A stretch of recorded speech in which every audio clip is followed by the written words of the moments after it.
नाजरीन, आज हम आपको लेकर चलते हैं न्यूजीलैंड की उस सरजमीन की तरफ जहां एक ऐसा रक्स सदियों से जिंदा है जो सिर्फ तफरीह नहीं बल्कि ताकत, इत्तेहाद और शनाख्त की अलामत है।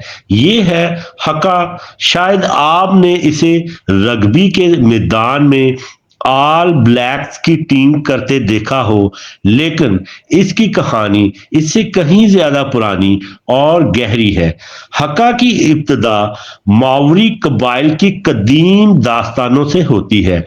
उनके मुताबिक सूरज के देवता ने अपनी तवानाई और रोशनी के इजहार के तौर पर ऐसी हरकत की जिन्हें बाद में इंसानों ने नकल किया।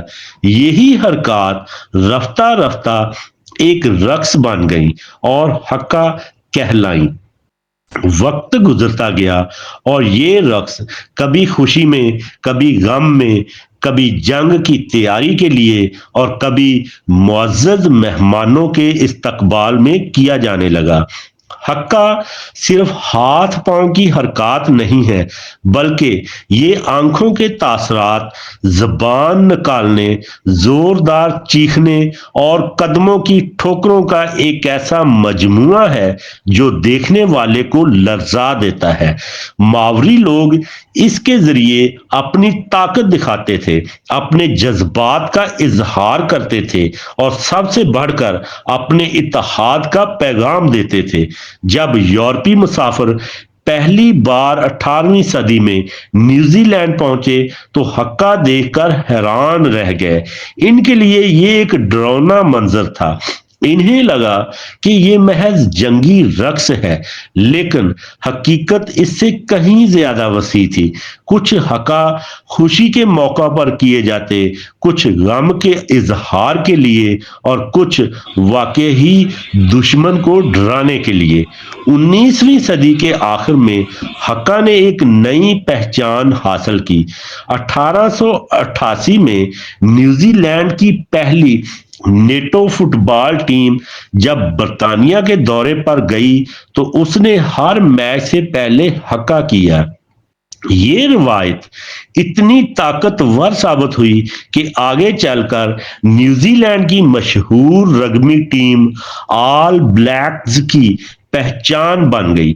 आज भी ऑल ब्लैक्स जब मैदान में उतरते हैं तो उनका सबसे पहला हथियार हक्का ही होता है। ये सिर्फ एक जिस्मानी चैलेंज नहीं बल्कि नफ्सियाती दबाव भी होता है। मुखालिफ टीम अक्सर इस जोरदार पुकार और इज्तिमाई तवानाई से मुतासर हो जाती है। हक्का की तारीख में कई नाकाबिले फरामोश लम्हात हैं। 1995 के रग्बी वर्ल्ड कप में ऑल ब्लैक्स का बक्का पूरी दुनिया को याद है। 2011 में फ्रांस के खिलाफ वर्ल्ड कप फाइनल से पहले हक्का ने पूरे स्टेडियम को हिलाकर रख दिया। 2015 में जब अजीम खिलाड़ी जूना लूमो दुनिया से रुखसत हुए तो ऑल ब्लैक्स ने उनके जनाजे पर हक्का पेश किया। वो मंजर इतना जज्बाती था कि देखने वाले अश्कबार हो गए। ये साबित करता है कि हक्का सिर्फ खेल ही नहीं बल्कि जज्बात, मोहब्बत और अकीदत का इजहार भी है। और फिर आया वो लम्हा जिसने हक्का को पार्लियामेंट तक पहुंचा दिया। जी हाँ, न्यूजीलैंड की पार्लियामेंट के हाल में भी हक्का गूंजा। ये उस वक्त हुआ जब एक कौमी रहनुमा को खराजे अकीदत पेश किया जा रहा था। ईवान में मौजूद अफराद खड़े हुए और इज्तिमाई तौर पर हक्का करने लगे। पूरा हाल लर्ज उठा। ये मंजर इस बात का सबूत था कि हक्का न्यूजीलैंड की सकाफत और सियासत दोनों में एक जिंदा रवायत है।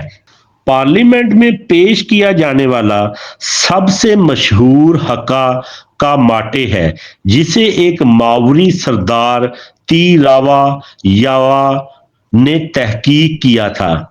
आइए इसके अल्फाज और इनका उर्दू तर्जमा सुनते हैं। कामाटे कामाटे का कामाटे कामाटे का।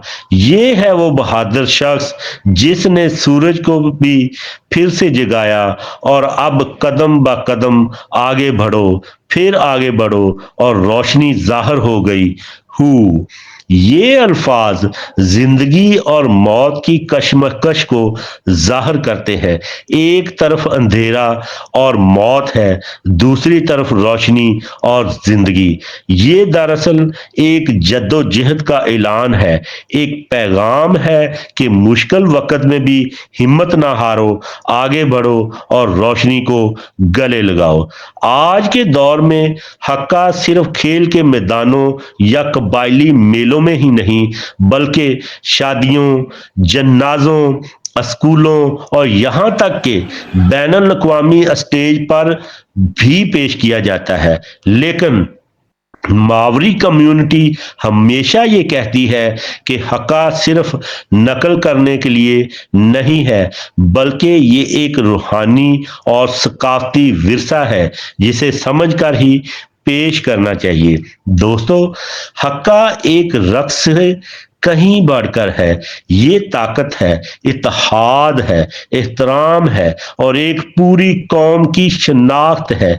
यही वजह है कि जब भी हक्का गूंजता है, चाहे वो स्टेडियम में हो, किसी हीरो के जनाजे पर या पार्लियामेंट के ईवानों में, हर कोई इसकी गूंज अपने दिल में महसूस करता है। अगर आपको ये कहानी पसंद आई तो इस वीडियो को लाइक और शेयर जरूर कीजिए और सब्सक्राइब कीजिए इंफोटेनमेंट उर्दू को, ताकि दुनिया भर की मजीद दिलचस्प सकाफती और तारीखी कहानियां आप तक पहुंचती रहें।